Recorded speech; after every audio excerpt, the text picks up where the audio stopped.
Bismillahirrahmanirrahim. Assalamualaikum warahmatullahi wabarakatuh. Selamat berjumpa kembali siswa sekalian. Hari ini kita akan belajar mata pelajaran dasar desain grafis. Nah, alhamdulillah kita masih diberikan kesehatan, kekuatan, dan kesempatan untuk mengikuti pembelajaran kita hari ini. Nah, semoga apa yang kita pelajari mendapat gampang dan mudah kita pahami dan mendapat berkah dari Allah. Untuk itu marilah kita sama-sama berdoa pada pembelajaran hari ini ya, dengan membaca Al-Fatihah.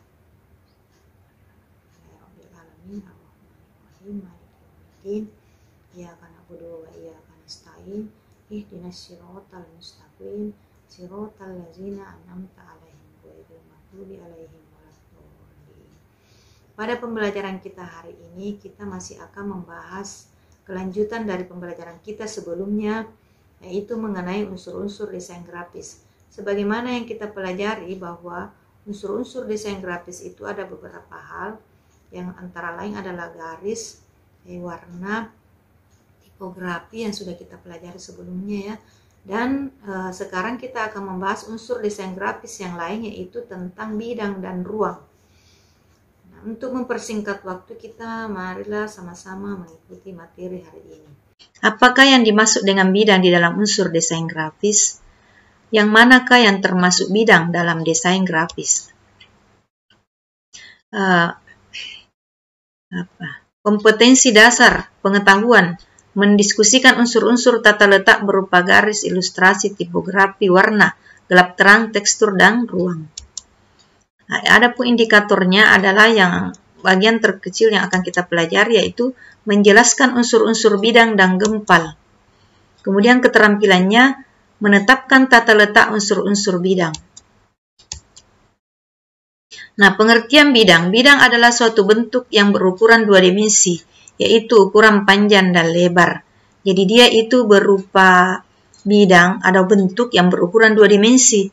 Dia punya panjang dan lebar. Adapun tebalnya itu kecil sehingga bisa diabaikan. Nah, benda-benda apakah yang dia anggap sebagai bidang? Yang tipis ya, misalnya plat, kertas. Nah, itu semua benda-benda yang serupa, kertas, seng, itu semua termasuk bidang karena dia punya ukuran panjang lebar, sedangkan tebalnya ada tapi kecil.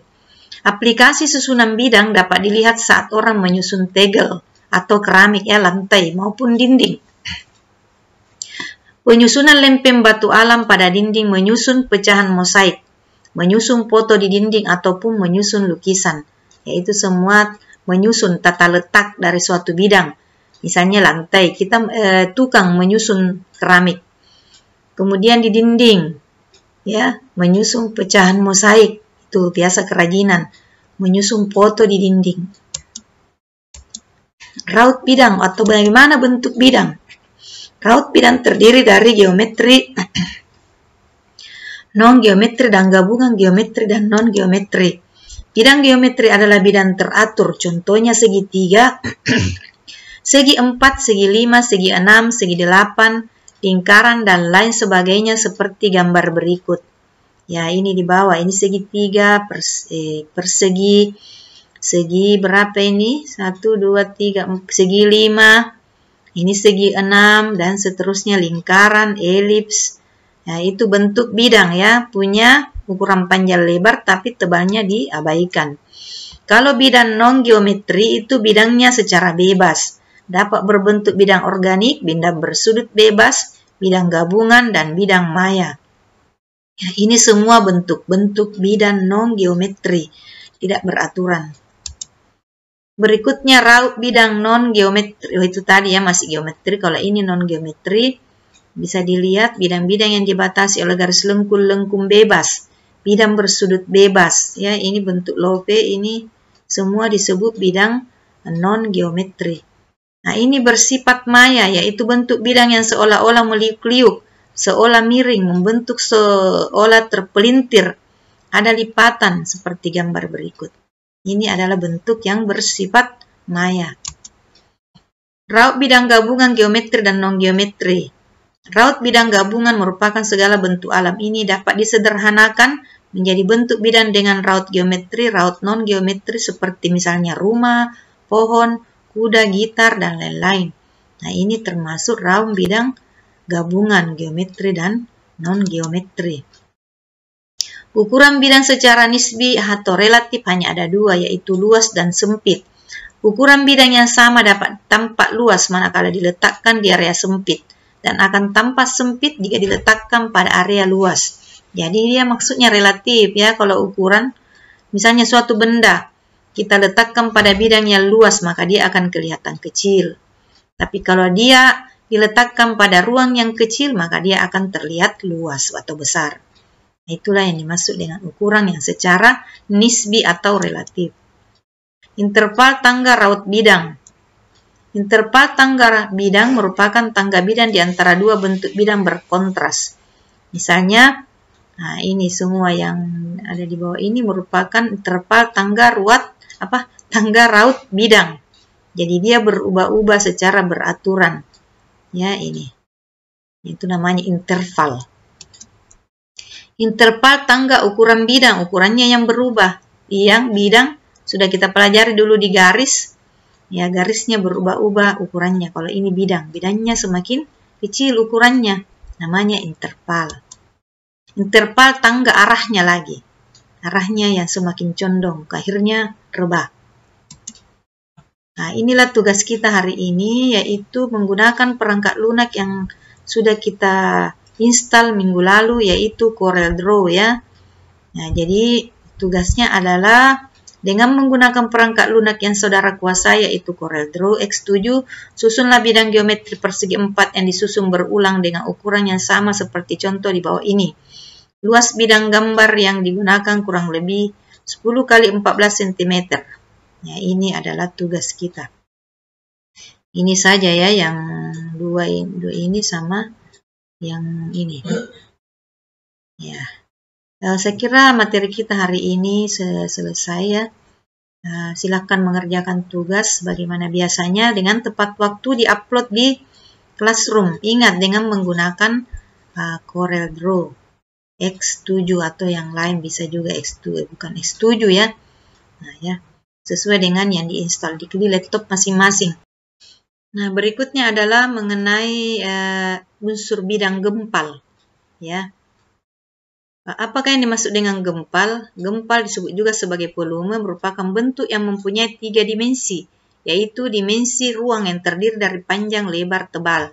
Jadi kalau tadi bidang hanya memiliki 2 ukuran, panjang, lebar, maka pada gempal atau ruang ukurannya ada 3, yaitu panjang, lebar, dan tebal. Nah, sebagai contoh karya yang berbentuk gempal itu ada di bawah ini ya. Nah, ini adalah bentuk gempal, ini pakai efeknya, ini juga. Nah, ini adalah gempal. Ukuran 3 dimensi. Raut gempal. Gempal ada 4 ya, gempal kubistik. Ya, ini terbentuk kubus. Jadi kalian bisa membedakan ini bentuk gempal kubistik. Kalau ini silindris. Kalau C, jadi A gempal kubistik, B gempal silindrik, ada semua contohnya. Gempal gabungan, ya, ada kubisnya, ada silindrisnya. Gempal variasi.